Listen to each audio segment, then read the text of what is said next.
I took up golf recently. I thought, I'd never play this game. Old man's game, never do it. But my kids play, so I want to play with them. So I go out, and I do really well. I go out on this one day, and I out-power by my instructor. I'm feeling really proud. The next day, I'm not feeling so proud. I keep putting the ball in the water again. I'm so frustrated. Put down another one. Put down another one. I don't care. I don't care what my score is. Let's do it. And finally, I was getting frustrated. He's going things like, ain't it a bitch? This is golf. And I'm going, bull. I said, you're a terrible instructor.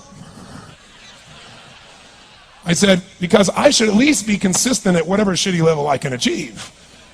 I said, I know I'm not Tiger Woods, but I should be able to be consistent, and you're just telling me it's difficult. Telling me it's difficult is not helping. Tell me what to do. He said, well, actually, you're only a little bit off. I said, could have fooled me. He said, no, you're about a millimeter or two off. I said, you're joking. He said, no, watch this. He said, I didn't teach you this yet. He said, when you approach the ball like this, he said, if you change the angle that you're attacking this just 1 or 2 millimeters, in the very beginning, do you see how that changes the arc? This one, instead of being on the green, by 1 millimeter, now you're in the water. 1 millimeter over here, you're in the sand. And he said, and also you're hitting the ground by 1 millimeter sometimes. You're not stroking it, just 1 millimeter.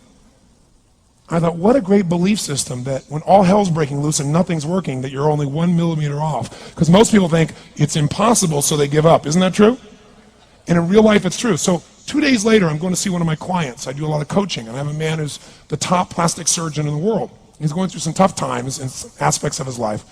But this is a guy that gets paid by Sultan of Brunei $1 million to fly over and do 3 people's faces. He is the #1 plastic surgeon in the world. He can make anyone who's ugly look spectacularly beautiful. He showed me pictures of a woman who's 84 years old. He made her look 40 and gorgeous, no exaggeration. But you know what? I'm waiting for him in his office, and he's still in surgery. So he's got a new book he's creating to teach other surgeons around the world. And I'm going through it, and it's got pictures of the top 100 supposedly most beautiful women in the world's faces. And then men. I wasn't paying attention to that one. I just kept turning the pages, right? But I noticed something. He's got all these measurements. And he has mathematically calculated what it takes to make someone look gorgeous, man or woman. And it's a few millimeters. Interesting. For example, on a woman, the distance between the top part of your lip and your nose, this little distance, the measurement of that, if you're beautiful, gorgeous, is the same size as your eye. If it's 1 millimeter more, you have an average face. If it's 2 millimeters more, you are butt ugly. Okay. The difference between butt ugly and gorgeous is 2 millimeters. He's got about a dozen of these little 1 or 2 millimeter changes he makes, and it's a different person. It is unbelievable. So a very powerful belief to leave today with would be, nothing's working, I'm 1 millimeter away. What little thing going to change? And when I do, it changes everything. Because I'm heading this direction, I make this little shift. You take that out an hour from now, a day from now, a week from now, a month from now, you have a totally different destination from that direction. But the 1 millimeter change, I'll show you one of them right now. Check this out. Stay in the state of certainty. Some of you lost it. Intensify it, whatever it takes. Make your move. Come on. Make your move. Say yes. Say yes. Say yes. Say yes. Now feel that in your body. Don't let go of it.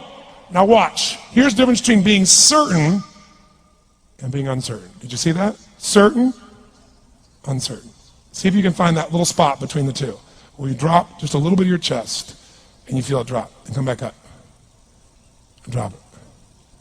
How many can feel that difference between where you really feel it, now intensify it, and where you dropped it? Is it a tiny difference, yes or no? Yes or no? Now, could you condition yourself to feel great in this state? Yes or no? So what I want you to do is give yourself that opportunity.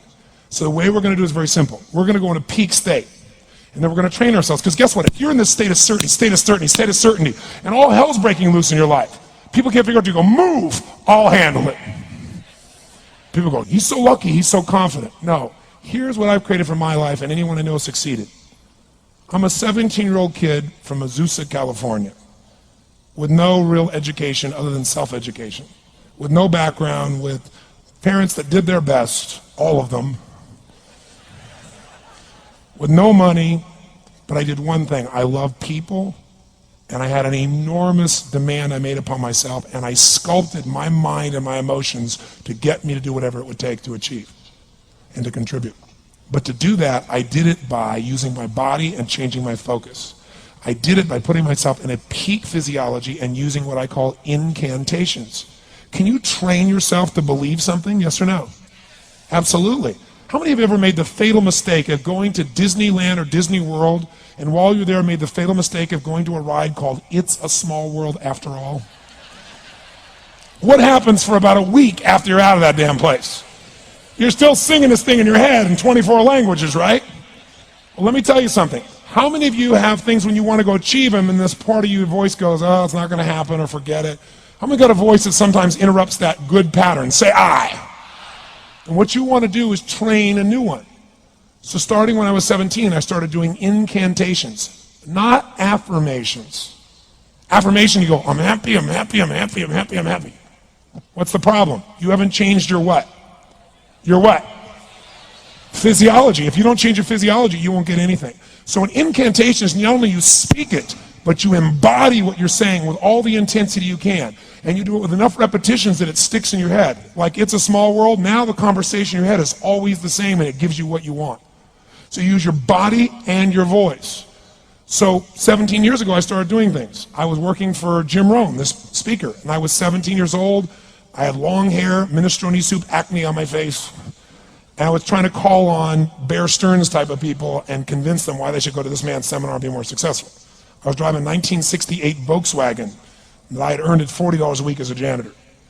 The only way I did it was park far from the building and then go in, and I love people, and I believe when I put myself in state, and I was able to influence people that were far more successful than I was at the time. I would do something that I still do backstage and have done for 23 years because I don't hope I'm going to be in a good state, I demand it. So I do an incantation using my whole body. I'd say, I now command my subconscious mind to direct me in helping as many people as possible alive today to better their lives by giving me the strength, the emotion, the persuasion, the humor, the brevity, whatever it takes to show these people and get these people to change their lives now. And I would do that literally driving in my Volkswagen to a meeting in LA on the freeway for 40 minutes. People are looking at me, I'm screaming at the top of my lungs. They're going, I know he's a serial killer, I know he is. But by the time I entered that room, when two people meet, if there's rapport, the person who's most certain will always influence the other person. And I was totally certain, and they were trying to get revved up to certainty. Do you agree with this? Yes or no? I do another one because I was poor. I changed my mindset. I kept doing things, but I never got beyond it. I'd say God's wealth is circulating in my life. His wealth flows to me in avalanches of abundance. All my needs, desires, and goals are met instantaneously by infinite intelligence, for I'm one with God and God is everything. And I would imagine the abundance of my life, and I would feel so grateful. And a year later, I went from making $38,000 a year to making $1 million a year in 1 year. Because successful people do what failures won't. You follow me on this? You know?